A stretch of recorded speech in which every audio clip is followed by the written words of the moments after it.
नमस्कार विद्यार्थी मित्रांनो, बृहन्मुंबई महानगरपालिका व्हर्च्युअल ट्रेनिंग सेंटर मध्ये आपले खूप खूप स्वागत। कोविड-19च्या या सद्यस्थितीत आपल्या शाळा बंद असल्या तरी आपले ऑनलाईन शिक्षण चालूच आहे आणि गेले वर्षभर आपण हा ऑनलाईन अभ्यास करत आहोत। त्यासाठी आपली शिक्षणाची गती कमी होऊ नये म्हणून बृहन्मुंबई महानगरपालिका व्हर्च्युअल ट्रेनिंग सेंटरच्या माध्यमातून काही व्हिडिओंची निर्मिती करण्यात आलेली आहे। मी निलिमा कदम, आपली व्हर्च्युअल शिक्षिका। आजचा घटक आपण बघणार आहोत इयत्ता 6वी विषय गणित। आजचा आपला घटक आहे नफा तोटा। Today's topic is profit and loss.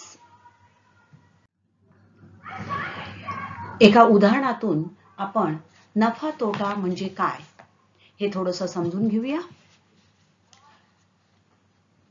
एका शाळेमध्ये अशा प्रकारे फन फेअर आयोजित केलेली आहे आणि त्या ठिकाणी शाळेतील मुलांनी काही स्टॉल लावलेले आहेत। अयांश व रीना यांनी रिफ्रेशिंग ड्रिंक्सचा स्टॉल लावलेला आहे आणि त्यांनी काही ड्रिंक्स ठेवलेले आहेत।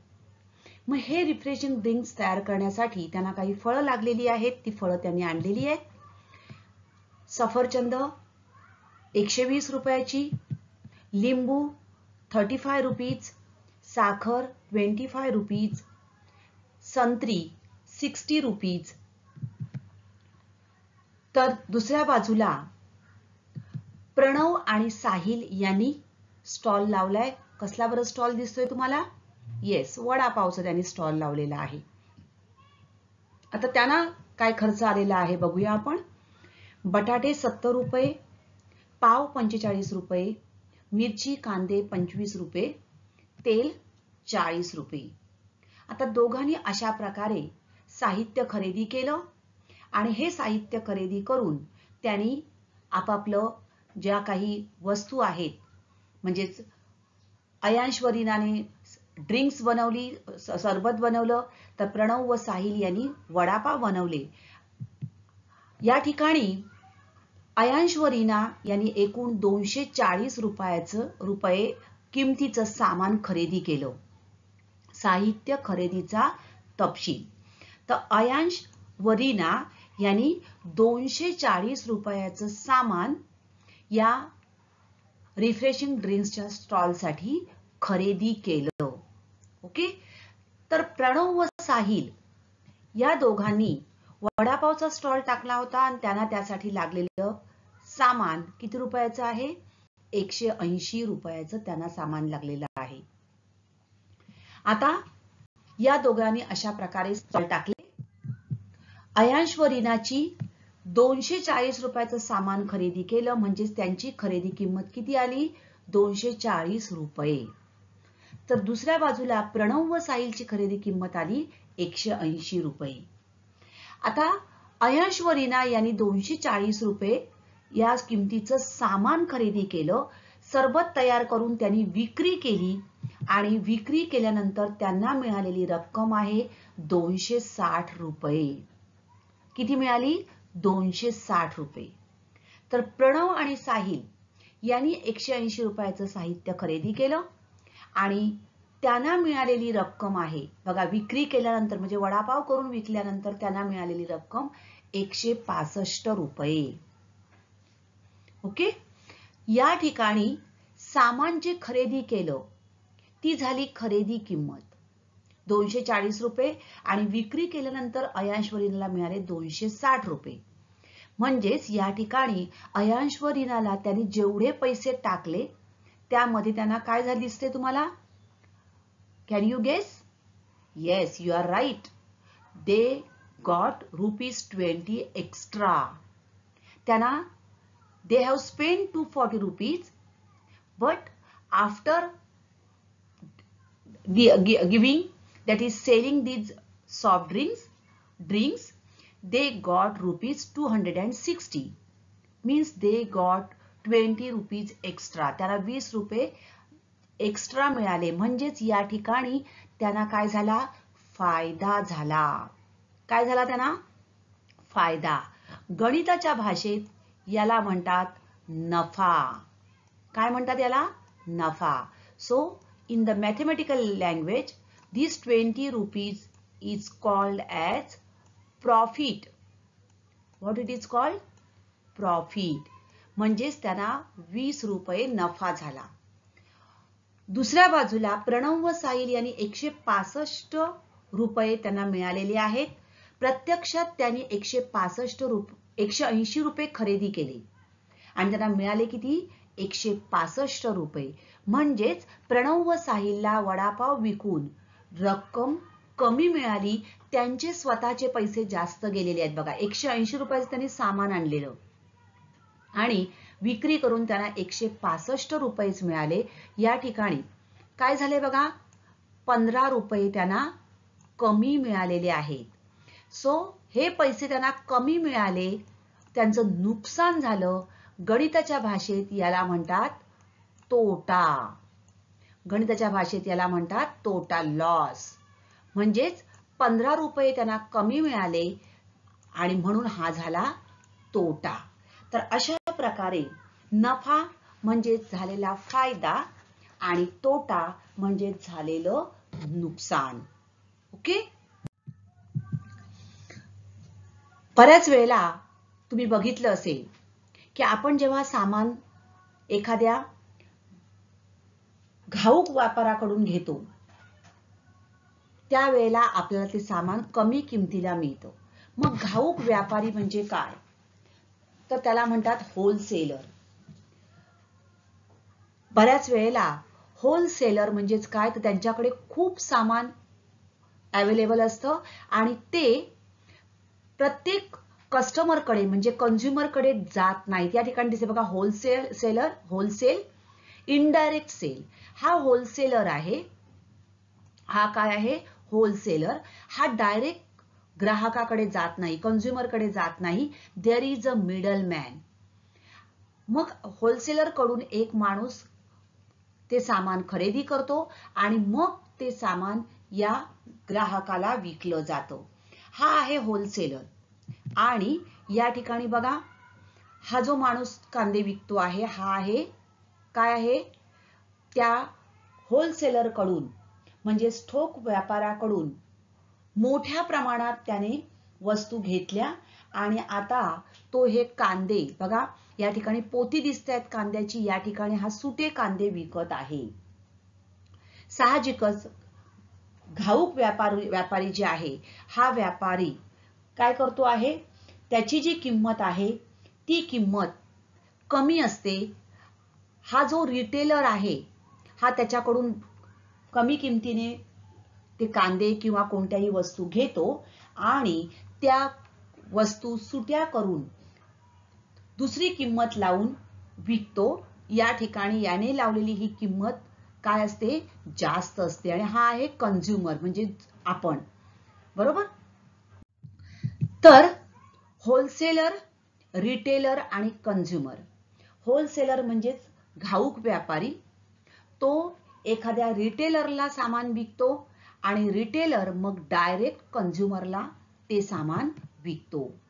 बघा, एखादं स्टेशनरीचं आपण दुकान घेतलं तर या ठिकाणी हे काय आहे बघा, हा आहे रिटेलर आणि हा आहे होलसेलर. होलसेलर कडून या रिटेलरने सामान घेतलं आणि हे सामान म्हणजे उदाहरणार्थ वह्या, पेन्सिली, जर स्टेशनरी आपण बघितलं तर अशा प्रकारे घाऊक किमतीने तो त्या वस्तू घेतो. त्याला त्या वस्तू कमी किमतीला पडतात आणि नंतर तो या वह्या, पेन सुट्या करून आपल्याला विकतो. साहजिकच त्याला वस्तू सुट्या करून विकल्या की त्याला जास्त रक्कम मिळते आणि आपण ह्या ज्या वस्तू घेतो आपण कोण आहोत? कंझ्युमर.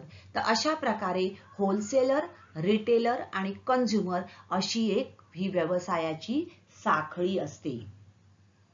आता आपण बघितलं की होलसेलर जो सामान विकतो तो त्याच्याकडून हा रिटेलर मोठ्या प्रमाणात स्वस्त दराने वस्तू घेतो. ओके. आणि मग त्या वस्तू सुट्या करून तो काय करतो? ग्राहकाला विकतो. हा कंझ्युमर. आता होलसेल मार्केटमध्ये मोठ्या प्रमाणात स्वस्त दराने वस्तू विकल्या जातात. म्हणजेच घाऊक व्यापाऱ्याकडून मोठ्या प्रमाणात स्वस्त दराने त्या वस्तू रिटेलर घेतो. त्याची किंमत ही छापील किमतीपेक्षा कमी असते, कारण तो मोठ्या प्रमाणावर त्या ठिकाणी वस्तू त्याच्याकडे असतात. आणि रिटेलर जो असतो तो काय करतो, त्या वस्तू सुट्या करून छापील त्याच्यावर एक वेगळी किंमत लावतो आणि त्या किमतीला त्या वस्तू आपल्याला विकतो, म्हणजेच ग्राहकाला विकतो. आणि अशा प्रकारे या वस्तू सुट्या करून विकल्या की जास्त रक्कम मिळते. आता लक्षात ठेवा, नफा तोटा.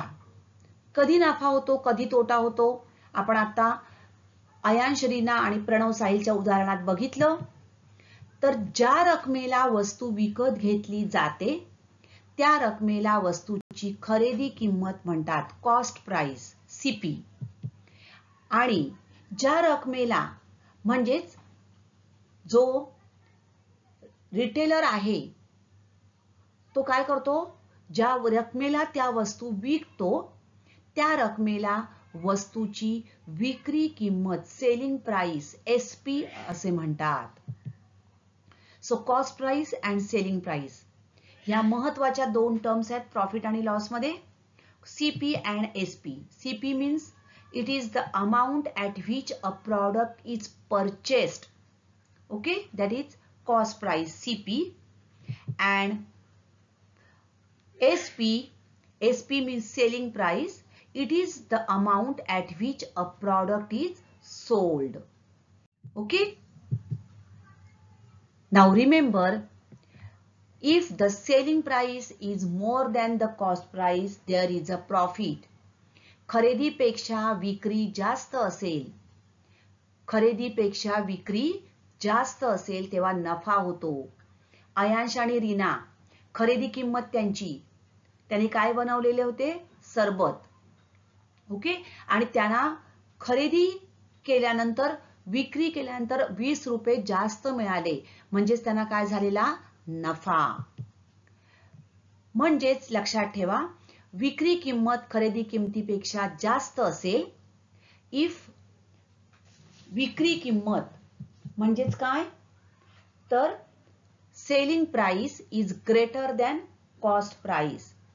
If SP is greater than CP, at that time there is a profit. आणि म्हणून मग आपल्याला खुश होतो की नाही, जास्त पैसे मिळाले. So we are happy. आणि म्हणूनच या ठिकाणी बघा हसतोय हा, profit, it's a gain. So when SP is greater than CP, there is always profit. Selling price is more than cost price. आणि म्हणून आपल्याला नफा काढण्यासाठी सूत्र मिळतं, नफा बरोबर विक्री किंमत वजा खरेदी किंमत. नफा बरोबर विक्री किंमत वजा खरेदी किंमत, कारण विक्री किंमत जास्त आहे. So profit is equal to selling price minus cost price. Okay, this is the formula of profit. नफाचं सूत्र काय मिळालं आपल्याला, विक्री किंमत वजा खरेदी किंमत. खरेदीपेक्षा विक्री कमी असेल तेव्हा तोटा होतो. आपण कोणाचं उदाहरण बघितलं, प्रणव आणि Sahil.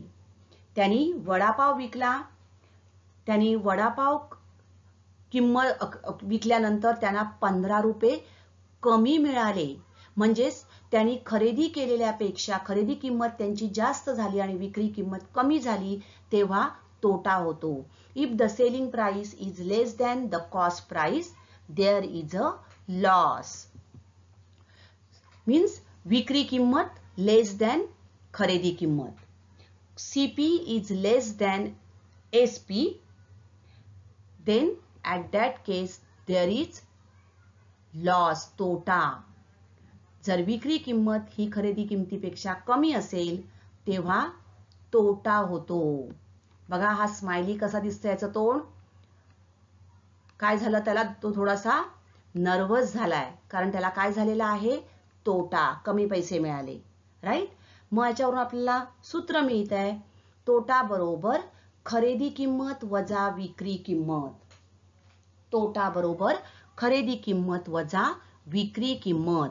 Loss is equal to cost price minus selling price. Loss is equal to cost price minus selling price, CP minus SP. तर आपल्याला नफा आणि तोटा याची सूत्र आपण बघितलेली आहेत.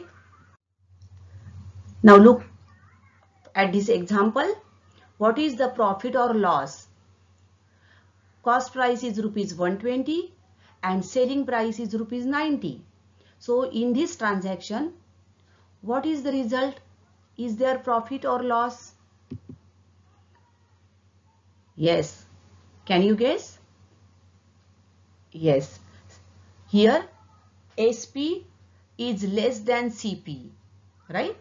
So here there is a loss. So we can subtract rupees 90 from rupees 120. So after subtracting rupees 90 from 120, 120 minus 90 will be equal to 30. So in this transaction there is a loss of rupees 30. Okay? लक्षात ठेवा.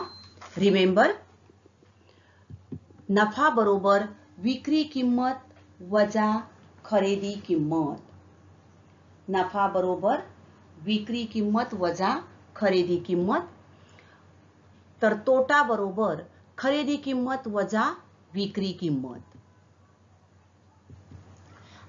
आता काही उदाहरणं सोडविण्यासाठी आपल्याला काही गोष्टी लक्षात ठेवायच्यात बघा. 1 dozen is equal to 12 things, 12 नग. 1 gross is equal to 12 dozen. 1 gross बरोबर 12 डझन. 1 दस्ता बरोबर 24 कागद. 1 रीम बरोबर 20 दस्ते. आणि 1 रीम बरोबर 480 कागद. 1 रीम बरोबर 480 कागद. ओके. तर सूत्र लक्षात ठेवा. नफा बरोबर विक्री किंमत वजा खरेदी किंमत.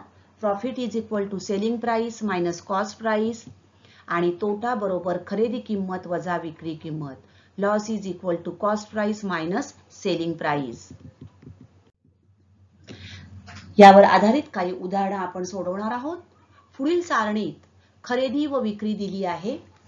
त्यावरून नफा झाला की तोटा हे ठरवा व तो किती ते लिहा. The cost price and the selling price are given in the following table. Find out whether there was a profit or a loss and how much it was. Okay? अशा प्रकारे आपल्या हे टेबल मध्ये दिलेलं आहे. आपण पहिलं उदाहरण घेऊया. First example. हिअर काय दिलेली आपल्याला? कॉस्ट प्राइस दिलेली आहे 4500. खरेदी किंमत 4500 रुपये. विक्री किंमत सेलिंग प्राइस ₹5000. आपल्याला नफा की तोटा ते ठरवायचंय आणि तो किती ते काढायचा आहे. Let's write down. खरेदी किंमत CP is equal to ₹4500. Cost price 4500. विक्री किंमत selling price equal to ₹5000. Now here विक्री किंमत is greater than खरेदी किंमत. Selling price is greater than cost price. Okay? Compare both these figures. So here selling price is ₹5000. It is greater than cost price. So in this case there will be profit. काय असणार आहे? नफा. कारण विक्री किंमत ही खरेदी किमतीपेक्षा जास्त आहे आणि म्हणून या ठिकाणी नफा होणार आहे. ओके. आपल्याला पहिले नफा की तोटा हे पहिले ठरवायचंय. ओके. आता नफा आपण ठरवलं. आता तो किती ते काढायचा आहे आपल्याला. मग आपण लिहूया सूत्र. नफा बरोबर विक्री किंमत वजा खरेदी किंमत. Putting the values. selling price, it is given rupees 5,000, will be equal to 5,000 minus 4,500 will be equal to rupees 500. So in this transaction there will be profit, नफा की तोटा, नफा होणार आहे, and how much it is? So rupees 500. Okay. Next example, it is given, let's write down. SP equal to rupees 4,200 selling price and cost price will be equal to 4,080. Now compare both these. Which is the greater one? Yes, SP is greater than CP, means CP is less than SP. So in this case there will be loss, right? So we get the answer, that is loss. So write down the formula of loss. तोटा बरोबर खरेदी किंमत वजा विक्री किंमत. Loss will be equal to cost price minus selling price. Loss will be equal to cost price minus selling price. मग आपण किमती घालूया. Putting the values will be equal to 4,200 minus 4,080. Subtract this and we will get the answer rupees 120. Therefore there will be a loss, and how much it is? Rupees 120. Next sum. खरेदी किंमत म्हणजेच cost price will be equal to rupees 1,000. Selling price विक्री किंमत आहे 870 रुपये. Compare both these figures. So विक्री किंमत is less than खरेदी किंमत. Selling price is less than cost price. therefore there will be a loss. काय होणार आहे? तोटा होणार आहे. विक्री किंमत कमी आहे, बरोबर, तोटा होणार आहे. सूत्र लिहूया. तोटा बरोबर खरेदी किंमत वजा विक्री किंमत. Loss will be equal to cost price minus selling price will be equal to 1,000 minus 870. Subtract this, the answer will be rupees 130. Therefore there will be a loss, and how much it is? It will be rupees 130. तर अशा प्रकारे आपण काय करू शकतो? प्रत्येक एक एक उदाहरण घ्यायचंय, त्याची आपण खरेदी किंमत विक्री किंमत लिहून घ्या, दिलेली आहे ती, तुलना करायची आहे आणि त्यावरून तुलना करून तो नफा होणार आहे की तोटा आहे हे ठरवून सूत्र, योग्य सूत्र वापरून किती ते आपण काढू शकतो. खरेदी किंमत cost price equal to rupees 700. विक्री किंमत म्हणजे selling price equal to rupees 799. Compare both these figure. Which is greater? Selling price. So selling price is greater than cost price. Therefore there will be a profit, right? So write down the formula of profit. Profit will be equal to selling price minus cost price. Putting the values will be equal to 799 minus 700, which will be equal to rupees 99. So there will be a profit, and the profit will be, how much it is? Yes, it is rupees 99. So in this way, first write down whatever is given, that is selling price, cost price, compare both the values, use proper formula, putting the values in that formula, find out the answer. Sometimes you might have given this profit and one of the selling or cost price, or they will give you loss and CP or SP is given, and they ask to find out the SP or CP accordingly. Okay. Word problem. आपण एक शाब्दिक उदाहरण बघणार आहोत. दुकानदाराने एक cycle 3000 रुपयांना खरेदी केली व तीच सायकल 4600 रुपयांना विकली तर त्याला किती नफा झाला. आता या ठिकाणी आपल्याला डायरेक्ट विचारलेलं आहे बघा, किती नफा झाला. नफा की तोटा हे विचारलेलं नाहीये, किती नफा झाला डायरेक्ट विचारलंय. म्हणजेच या उदाहरणात नफा झालेला आहे हे नक्की आहे. Okay. A shopkeeper bought a bicycle for rupees 3000 and sold the same for rupees 4600. How much was his profit?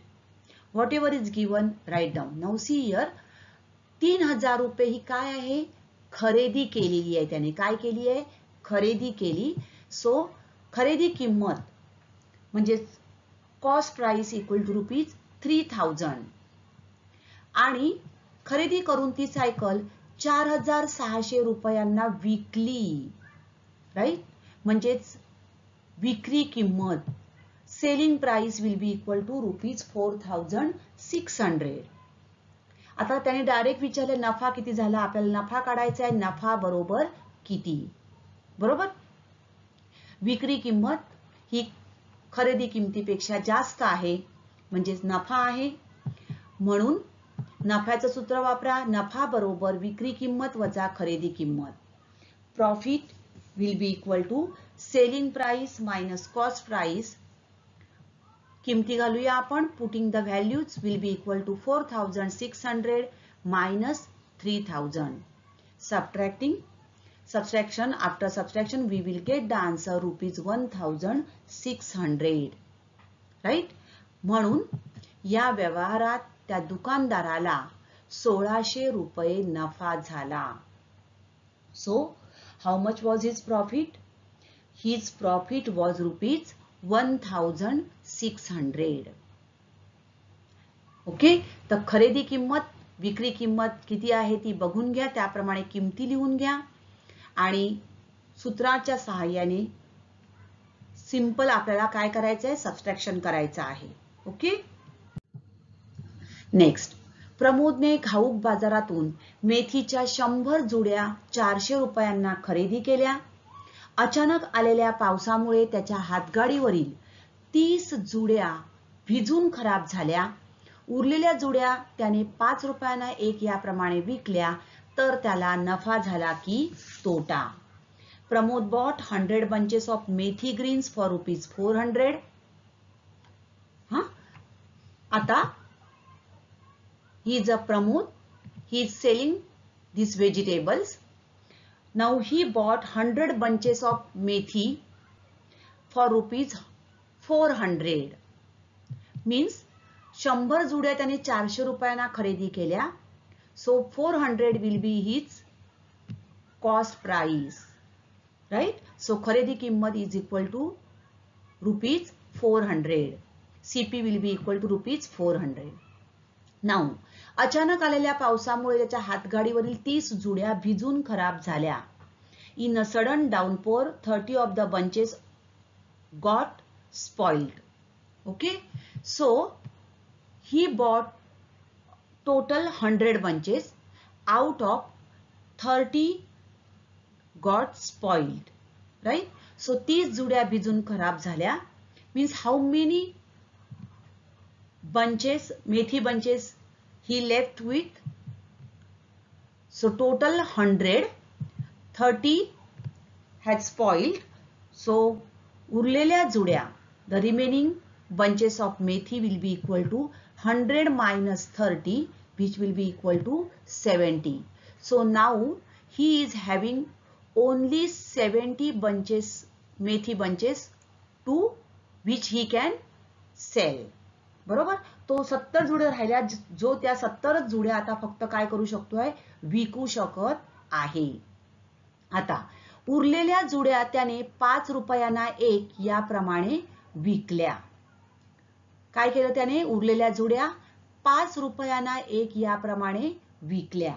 How many he remains with 70 bunches of methi and he is selling those bunches at the rate of rupees 5 each. तर उरलेल्या जुड्या त्याने 5 रुपयांना एक याप्रमाणे विकल्या. Therefore, the selling price will equal to 70 into 5. 70 जोड्या ज्याकडे राहिलेल्या आहेत त्या प्रत्येकी 5 रुपयाप्रमाणे विकल्या, म्हणजेच आपण त्यावरून विक्री किंमत काढणार आहोत. विक्री किंमत बरोबर 70 गुणिले 5 म्हणजेच किती आले? 350 रुपये. आता खरेदी किंमत आपल्याला दिलेली आहे, cost price ₹400, selling price ₹350. Obviously काय आहे? विक्री किंमत ही खरेदी किमतीपेक्षा कमी आहे. आता या उदाहरणात आपल्याला काय विचारलंय, तर त्याला नफा झाला की तोटा. Did he make it or a loss? So we have to decide it whether he is in profit or in loss. So in this case, CP it is given ₹400. SP we have calculated it is ₹350. SP is less than CP. Therefore there will be a loss. बरोबर? विक्री किंमत खरेदी किमतीपेक्षा कमी आहे म्हणजेच तोटा होणार आहे. So using the formula of loss will be equal to cost price minus selling price. खरेदी किंमत वजा विक्री किंमत is equal to 400 minus 350. That will be equal to ₹50. Therefore, Pramod had a loss in this transaction of ₹50. प्रमोदला या व्यवहारात 50 रुपये तोटा झाला. ओके. शरदने 1 क्विंटल कांदे 2000 रुपयांना खरेदी केले. नंतर त्याने 18 रुपयांना 1 किलोग्रॅम या दराने सर्व कांदे विकले. तर या व्यवहारात त्याला नफा झाला की तोटा आणि किती? पुन्हा आपल्याला नफा की तोटा हे ठरवायचं आहे. ओके.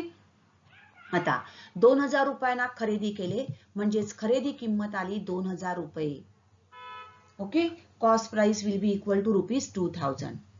आता त्याने 18 रुपयांना 1 किलोग्रॅम या दराने विकले, पण त्याने खरेदी किती केले आहेत? 1 क्विंटल. आणि म्हणून आपल्याला 1 क्विंटल म्हणजे किती किलोग्रॅम हे पहिले बघावं लागेल. So remember 1 quintal is equal to 100 kg. 1 quintal बरोबर 100 किलोग्रॅम.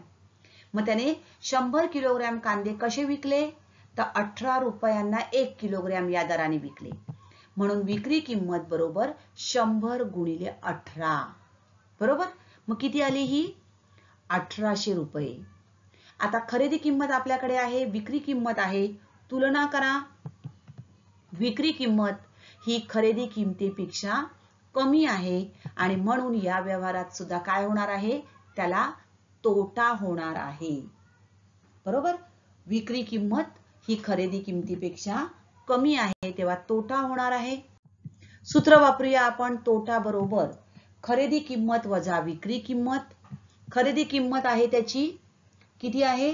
2000 रुपये आणि विक्री किंमत आहे 1800 रुपये. सो 2000 वजा 1800 बरोबर 200 रुपये. म्हणजेच या व्यवहारात शरदला काय झालं आहे? 200 रुपये तोटा झाला. तर शरदला या व्यवहारात 200 रुपये तोटा झाला. तर अशा प्रकारे आपण ही उदाहरणं सोडवू शकतो.